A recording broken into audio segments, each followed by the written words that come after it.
నమస్కారం మిత్రులారా, నేను మీ జర్నలిస్ట్ సూరన్న. ఖచ్చితంగా ఈ వీడియోని స్కిప్ కాకుండా వినండి, ఇతరులకు షేర్ చేయండి, ఛానల్ని తప్పకుండా సబ్స్క్రైబ్ చేయండి, బెల్ బటన్ క్లిక్ చేయండి. అయితే ఒక నియోజకవర్గం అభివృద్ధి చెందకపోవడానికి రెండు కారణాలు మిత్రులారా. అది నంబర్ 1, ఆ నియోజకవర్గంలో ఉన్న ఎమ్మెల్యే దద్దమ్మై ఉండాలి. నంబర్ 2, ఆ నియోజకవర్గంలో ఉన్న ప్రజలు మూగబోయి ప్రశ్నించకుండా మౌనంగా ఉండాలి. ఈ 2 కారణాల వల్లే ఆ నియోజకవర్గం మొత్తం అంధకారంలో చీకట్లో నెట్టబడుతుంది. ఒక నియోజకవర్గం అభివృద్ధి అయిందంటే కారణం ఏంటంటే ఆ ఎమ్మెల్యే ప్రజలతో ఉండాలి, ఆ ఎమ్మెల్యే ప్రజల సమస్యల కోసం మాట్లాడుతుంటాడు, ఆ ఎమ్మెల్యే ప్రజల సమస్యల కోసం ఎల్లప్పుడూ అనునిత్యం కష్టపడుతుంటాడు కాబట్టి ప్రజలు సహకరిస్తారు. కాబట్టి ఆ నియోజకవర్గం అభివృద్ధి అయి ఉంటుంది. ఒక నియోజకవర్గం అభివృద్ధి కాలేదంటే 2 కారణాలని చెప్పి, అదేంటి నంబర్ 1, ఆ ఎమ్మెల్యే దద్దమ్మై ఉండాలి. నంబర్ 2, ఆ ఎమ్మెల్యే ఏం చేసినా కూడా ప్రశ్నించకుండా మౌనంగా గొర్రెల లెక్క ఉండే ప్రజలే ఉండాలి. ఈ 2 కారణాలు. అయితే 001 సిర్పూర్ నియోజకవర్గాలను మొదలు పెడితే 119 నియోజకవర్గాలు కూడా ఈరోజు మొత్తం అంధకారంలో ఉన్నాయి. తెలంగాణ రాష్ట్ర సాధన కోసం చాలామంది యువకులు రోడెక్కారు, చాలామంది రైతులు రోడెక్కారు, చాలామంది కార్మికులు రోడెక్కారు, చాలామంది మహిళలు రోడెక్కారు. వంట వార్పులు కావచ్చు, దీక్షలు కావచ్చు, నిరాహార దీక్షలు కావచ్చు, ఆమరణ నిరాహార దీక్షలు కావచ్చు, అసెంబ్లీని ముట్టడి కావచ్చు, రైల్వే ముట్టడి కావచ్చు, రైల్వే పట్లపై పడుకోవడం కావచ్చు, రహదారుల నిర్బంధం కావచ్చు, ఇలా చెప్పుకుంటూ వెళ్తే దాదాపు కొన్ని వందల రకాల విలువైన ఉద్యమాలు చేశారు సకల జనులు. కేవలం కేసీఆర్ కొట్లాడుతున్నావు, కేటీఆర్ కొట్లాడుతున్నావు, హరీష్ రావు కొట్లాడుతున్నావు, కవిత డ్రామాలు చేస్తున్నావు వచ్చిన తెలంగాణ ఇది కాదు. సోనియా గాంధీ ఇచ్చిన తెలంగాణ కూడా ఇది కాదు. రైతులందరూ కొట్లాడితే వచ్చింది, నిరాహారాలు దీక్షలు చేస్తే వచ్చింది, 1300 మందికి పైగా బలిదానాలు చేస్తే వచ్చింది తెలంగాణ. ఏ ఒక్క కేసీఆర్ కుటుంబాలకి ఒక్క ఆత్మహత్య జరగలే. గమనించండి, అగ్రవర్ణాల్లో ఉంటున్న వాళ్ళు 1300 మందిలో కనీసం 5 అన్న చనిపోయిందా? వాళ్ళ పేర్లు బయట తీయండి. రోహిత్ మొదలుకొని ఉస్మానియా విద్యార్థులు కావచ్చు, రైతులు కావచ్చు, అణగారిన వర్గాలకి వెళ్ళి పుట్టిన వాళ్ళే 1000 మంది పైగా బలిదానాలు చేస్తున్నారు తెలంగాణ రాష్ట్రంలో. ఎందుకోసం? మా నీళ్లు మాకు లేవు, మా నిధులు మాకు లేవు, ఉద్యోగాలు లేక అల్లాడిపోతున్నాం, 3 పంటలు పండించలేక ఆత్మహత్య చేసుకున్న రైతులు లేవు, ఎక్కడ వేసిన గొంగడ అక్కడే ఉంది. ఉమ్మడి ఆంధ్రప్రదేశ్లో ఉన్నప్పుడు మొత్తం కోస్తాకు, రాయలసీమకు, ఆంధ్రకే న్యాయం జరుగుతుంది, తెలంగాణని మొత్తం పట్టించుకోవాలని చెప్పేసి మొత్తం ఉద్యమాలు చేస్తే వచ్చింది, ఏర్పడ్డ తెలంగాణ రాష్ట్రం. ఇక కొందరు చాలా గొప్ప చెప్తారు. ఇక బీఆర్ఎస్ నాయకులు అంటే సిగ్గుపడండి. మీరు మొత్తం కేసీఆర్ వల్లే తెలంగాణ వచ్చింది, కేసీఆర్ వల్లే తెలంగాణ వచ్చింది. కేసీఆర్ వల్ల తెలంగాణ రాలే. కేసీఆర్ ఇచ్చిన స్పీచ్ వల్ల చాలామంది బలిదానాలు చేస్తున్నారు తెలుసా?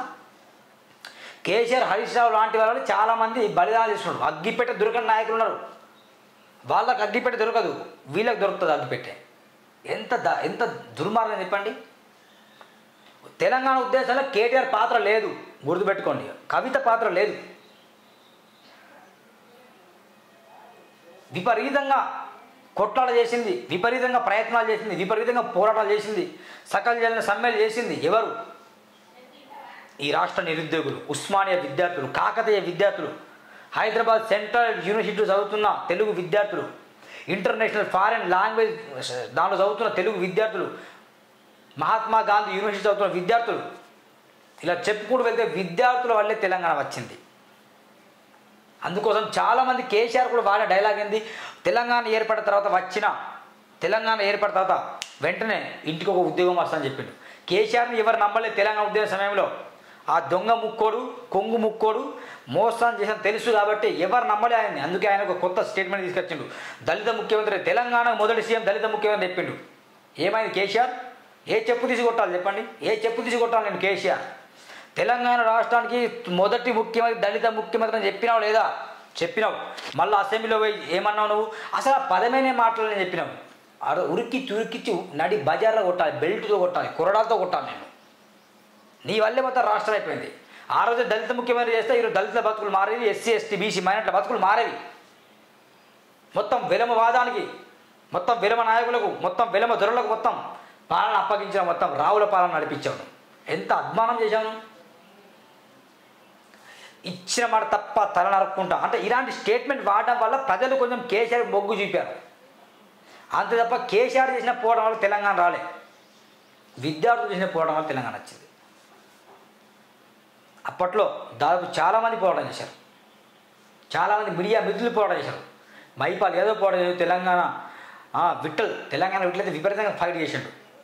మనతో రఘు పోరాటం చేసిండు, తీన్మార్ మల్లన్న, చింతపండి నవీన్ పోరాటం చేసిండు, సూరన్న పోరాటం చేసిండు, టిఆర్ తిరుపతి పోరాటం చేసిండు, అంటే చిలిక ప్రవీణ్ పోరాటం చేసిండు. అంటే ఇలా చెప్పుకుంటే చాలామంది పోరాటం చేసిండు.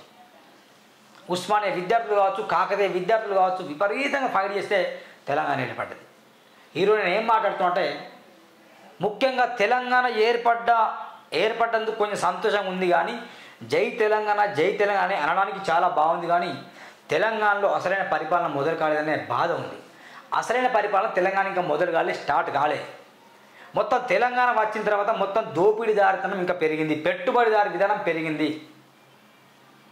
కొందరు ఉద్యమాలు సైతం ఆగిపోయి ఉద్యమకారులు కూడా కొందరు అమ్ముడుపోయారు. ఈ బీఆర్ఎస్ పార్టీ కొందరు పని చేస్తాను, బీజేపీ కొందరు పని చేస్తాను, మళ్ళీ కాంగ్రెస్ పార్టీ కొందరు పని చేస్తాను. అంటే ఎక్కడ పని చేసినా చూసిన ముఖాలనే చూసినట్టు వాళ్ళే అసెంబ్లీ వెళ్తాను తప్ప చట్టసభలో మార్పు రావట్లేదు. దానికోసమే సూరన్న పోరాటం చేస్తాను. ఒక పొలిటిక్స్ పుస్తకం రాసింది దేని కొరకు? అమ్ముడిపోయిన నవసమాజ నిర్మాణం కొరకు ఈ పుస్తకాన్ని రాశాను. ఎవరు ఎలాంటి వాళ్ళు ఈ పుస్తకాన్ని ఉంటుంది. మిత్రులారా, పుస్తకం కావాలంటే డిస్క్రిప్షన్లో నంబర్ ఉంటే ఖచ్చితంగా కొనుక్కోండి.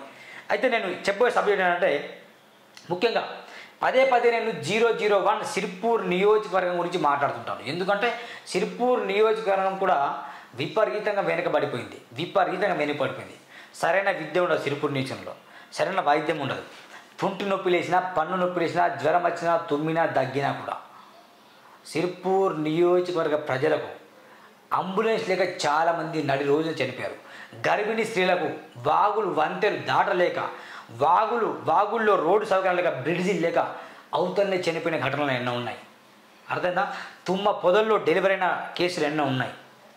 హాస్పిటల్ మార్గమధ్యలో వెళ్తూ చనిపోయిన సందర్భాలు ఎన్నో ఉన్నాయి.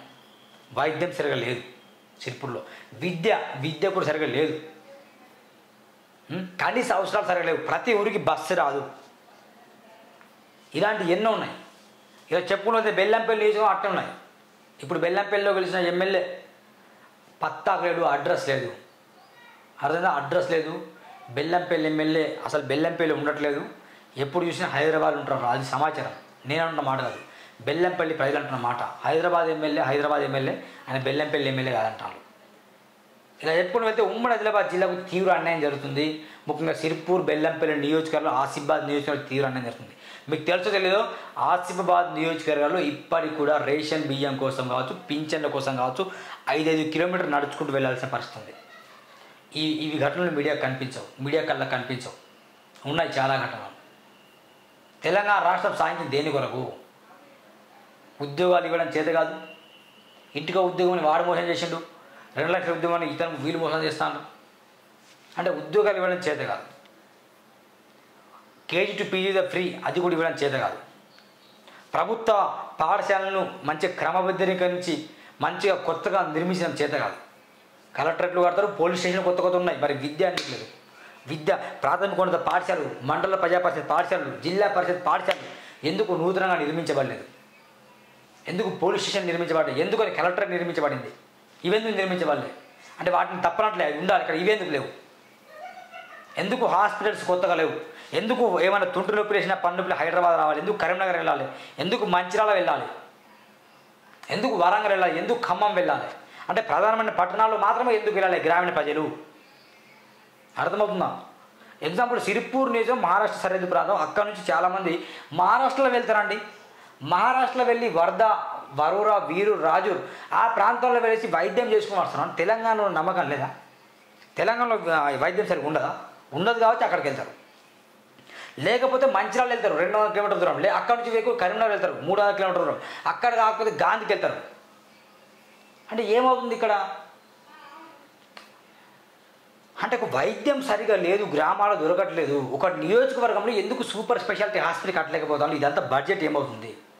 సిరిపూర్లో సరైన నాయకుడు లేడు, గుర్తుపెట్టుకోండి. గెలిచిన ఎమ్మెల్యే శుద్ధ పూసలు, దద్దమ్మలు. నేను చెప్తున్నా, సీరియస్ చెప్తున్నా. ఒక నిజాయితీపరుడు పోటీ చేస్తే వానికి ఓటు వేసే జనాలు కూడా లేరు. గతంలో పరిపాలించిన పాలవాయి పురుషోత్తం రావు మొదలుకొని ఇప్పుడు పరిపాలించిన బీజేపీ ఎమ్మెల్యే పాల్వాయి హరీష్ బాబు వరకు నేను మాట్లాడుతున్నా, ఏ ఎమ్మెల్యే కూడా సక్రమంగా పరిపాలించట్లేదు. సిరిపూర్లో ఉన్న వాళ్ళందరూ ఓటుకు నోటు ఇచ్చిన వాళ్ళే. ఓటుకు నోటు ఇవ్వకుండా ఎవరైతే ఉంటారో వాడు పర్ఫెక్ట్ ఎమ్మెల్యే నా దృష్టిలో. డబ్బుతో ఓటును కొంటున్నవాడు డబ్బును సంపాదిస్తాడు, సరిగ్గా పరిపాలించాడు. గతంలో చూసాం, ఈ 10 సంవత్సరాల్లో తెలంగాణ రాష్ట్రం ఎంత ఆగమైపోయింది, ఎన్ని అప్పులు పెరిగాయి తెలుసుగా. ప్రాణాది చేవెళ్ళ మిత్రులారా గమనించండి, ప్రాణాది చేవెళ్ళ ఇట్నే వెళ్తుంది మొత్తం. ప్రాణాదులు మన దగ్గర తుమ్మిడేటి వద్ద బ్యారేజ్ కట్టి 38,250 కోట్లు ఖర్చు పెట్టారు. 35,000 కోట్లు. మరి ఏమైంది ఆ డబ్బంతా?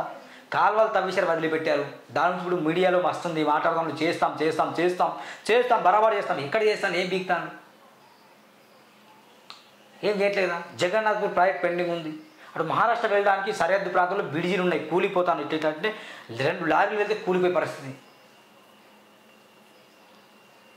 అంటే ఇక్కడ ఏం గమనిస్తున్నాడు, ఓ సరైన హాస్పిటల్ ఉండదు, సరైన విద్య ఉండదు, సరైన వైద్యం ఉండదు, సిరిపూర్లో ఏముండదు. మళ్ళీ వాళ్ళకు ఎలక్షన్ టైంలో రావాలి, అక్కడే బండి సంజయ్ సభ పెడతాడు, సిరిపూర్ని మారుస్తుంటాడు. అక్కడే రేవంత్ రెడ్డి సభ పెడతాడు, సిరిపూర్ని మారుస్తుంది. ఇప్పుడు అక్కడే ఇంకెవరు కాంగ్రెస్ నుంచి అధ్యక్షుడు, బీజేపీ బీఆర్ఎస్ కేసీఆర్ సభ పెడతాడు, మారుస్తాం సిరిపూర్ అంటారు. ఎవరు మారుస్తారండి? మార్పు కోరేవారైతే మారడానికి 30 సంవత్సరాలా? మీరు నిజంగా సామాజికంగా మార్పు కోరేవారైతే, సామాజిక అభివృద్ధి నెలకొల్పేవారైతే 30 సంవత్సరాలు పడుతుందా ఒక నియోజకవర్గం మారడానికి? ఒక హాస్పిటల్ కట్టడం చేత కాదు, ఒక విద్య సరిగా లేదు, కనీస సౌకర్యాలు లేవు, సరి రవాణా మార్గాలు లేవు, రోడ్లు ఎక్కడ పడితే అక్కడ గలీజు మారిపోయినాయి. హైదరాబాద్లో వెళ్ళి ప్రెస్ మీట్లు ఇస్తారు మా ఎమ్మెల్యేలు. హైదరాబాద్లో వచ్చి అసెంబ్లీలో ఏం మాట్లాడండి, అసెంబ్లీలో ఏం మాట్లాడాలి?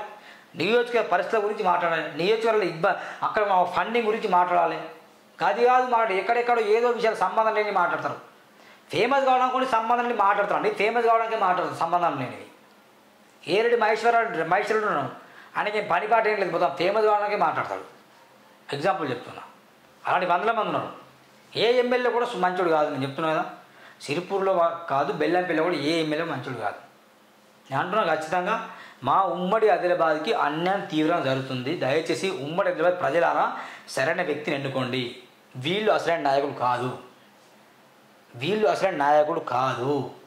ఒక రాజకీయ పార్టీని గెలిచి ఇంకో పార్టీలో మారారు శుద్ధ పూసలు.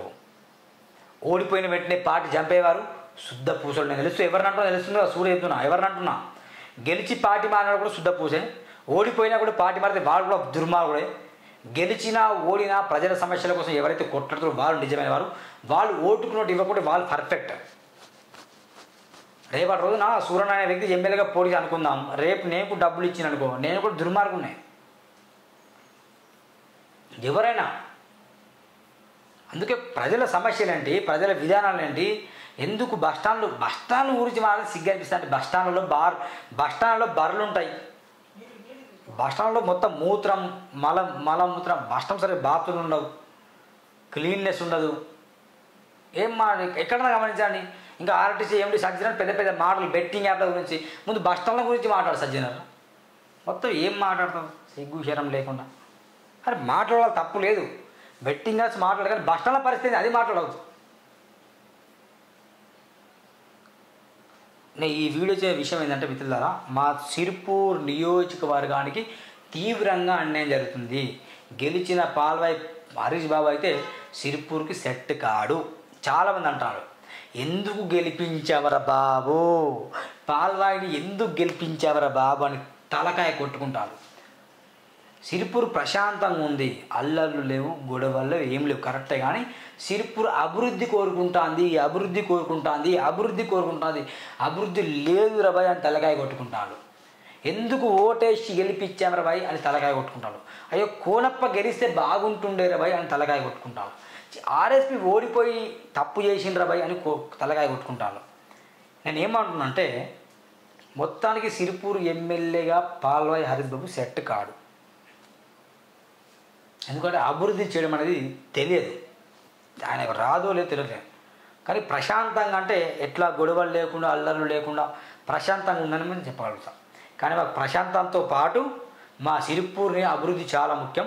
ప్రాణద చేల ప్రాజెక్ట్ గలగల పారాలి, 2 లక్షల ఎకరాలకు నీళ్ళు అందించాలి, ప్రతి గ్రామానికి బస్సు వెళ్ళాలి, ప్రతి గ్రామంలో బల్బులు వెలగాలి, అవి వెలగట్లే, ప్రతి గ్రామంలో రవాణా సౌకర్యాలు సరిగా ఉండాలి, నీ ప్రజా లైఫ్ కేర్ హాస్పిటల్ ఉంది కాబట్టి ఓకే, నీ హాస్పిటల్ కాబట్టి ఎంతో కొంత నీ కమిషన్ వస్తుంది అనుకుందాం.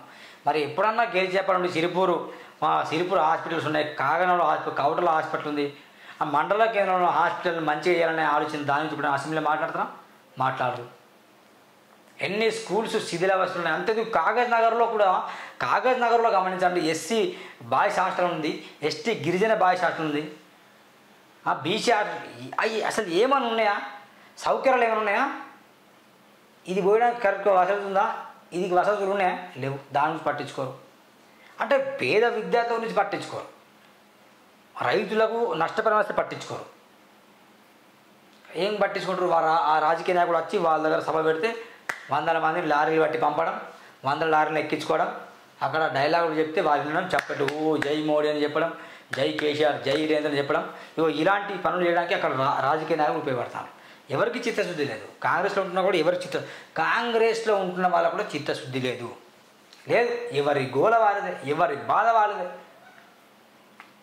రవి శ్రీనివాస్ కోనప్ప ఒక వర్గం వాళ్ళకి, దండెవిటలు ఆర్సేది సీడెం కనిపితే ఒక వర్గం వీళ్ళకే. ఏం జరుగుతుంది ఇక్కడ? కలిసి కట్టుగా ఉండండి. సిరిపూర్ని అభివృద్ధి ప్రధానం నడిపించే ఒక మార్గదర్శకాలు రిలీజ్ చేయండి. ఎవరికి లేదు. అసలు సిరిపూర్లో మంచి నాయకుడు లేడు. సిరిపూర్లో మంచి నాయకుడు లేడు. ఖబర్దార్. సిరిపూర్లో మంచి నాయకుడు ఎవరు ఉన్నారా? రాష్ట్రం ఎందుకు ఆగమైపోతుంది? సిరిపూర్ని మహారాష్ట్రలో కలపాలనా? సిరిపూర్ని మహారాష్ట్రలో ఒక ఎమ్మెల్యే అంటాడు, మహారాష్ట్రలో కలపాలనా? సిరిపూర్లో కాంగ్రెస్ వాళ్ళు ఏం చేస్తానండి? ఏం చేస్తామని చెప్పండి. రాష్ట్రాన్ని పరిపాలించడంలో ఆగమైన ముఖ్యమంత్రి రేవంత్ రెడ్డి. కాంగ్రెస్ వాళ్ళు ఏం చేస్తాను? సిరిపూర్లో ఏం చేయట్లే. వాళ్ళకి రాజకీయ పదవులు కావాలి, పార్టీలు మావుడు కావాలి, వాళ్ళు ఏం చేయలేరు. పోనీ బీఆర్ఎస్ వాళ్ళు ఏం చేస్తాను? ఏం లేదు. ట్రిప్పులు వేస్తాను హైదరాబాద్ నుంచి ఇక్కడ నుంచి అక్కడ, ఏం లేదు. బీఆర్ఎస్ మంచి పరిపాలన చేసిందా? తెలియదా? పెద్ద డైలాగులు మాట్లాడతాను. ఇంకా బీఆర్ఎస్ నాయకులైనా, బీజేపీ నాయకులైనా, కాంగ్రెస్ నాయకులైనా సిరిపూర్లో ఈ నాయకుడు సెట్ కాదు. సిరిపూర్లో నాయకుడు పుట్టాలి, కొత్త నాయకులు పుట్టాలి, యువకులు పుట్టాలి, ప్రశ్నించే గొంతుకలు పుట్టాలి. సిరిపూర్లో అసలు రాజకీయ నాయకులు పర్ఫెక్ట్ లేరు. అందుకే సిరిపూర్ నియోజకవర్గం అంధకారం ఉన్నది. ఇప్పటికీ సిరిపూర్ నియోజకవర్గంలో బస్సులు రావు, విద్య సరిగా లేదు, వైద్యం సరిగా లేదు, ఏం లేదు. ఎక్కడ వేసిన గొంగలు అక్కడే ఉంది. మొత్తం డొల్లస్ పరిపాలన కొనసాగుతుంది. గతంలో 10 సంవత్సరాలు కూడా సిరిపూర్ అంధకారంలో ఉన్నది. ఇప్పుడు కూడా అంధకారంలో వెళ్తుంది, భవిష్యత్తులో కూడా అంధకారం వెళ్తుంది. అలా వెళ్ళొద్దంటే ఖచ్చితంగా యువకులు పోటీ చేయాలి. అందుకే సిరిపూర్ రాజకీయ మార్పు నేను కోరుకుంటున్నాను. కాబట్టి ఖచ్చితంగా మిత్రులారా గమనించండి, సిరిపూర్ మార్పు కోరేవారు మాత్రం ఖచ్చితంగా మీరు మీ గ్రామాల్లో ఉన్న చైతన్యం తీసుకురండి. మన ఎమ్మెల్యే పనికిరాడు అని బోర్డులు పెట్టండి. గెలిచిన ఎమ్మెల్యేలు, గతంలో గెలిచిన ఎమ్మెల్యేలు, ఇప్పుడు గెలిచిన ఎమ్మెల్యేలు కూడా సమాధానం చెప్పాలి. 30 సంవత్సరాల సిరిపూర్ డెవలప్ కావడానికి 30 సంవత్సరాల ఏమవుతుంది సిరిపూర్ పాలన? ఖచ్చితంగా దీనికి సమాధానం చెప్పాలి. ఓకేనా మిత్రులారా? నేను బాధతో ఆవేదనతో వ్యక్తం చేస్తున్నా.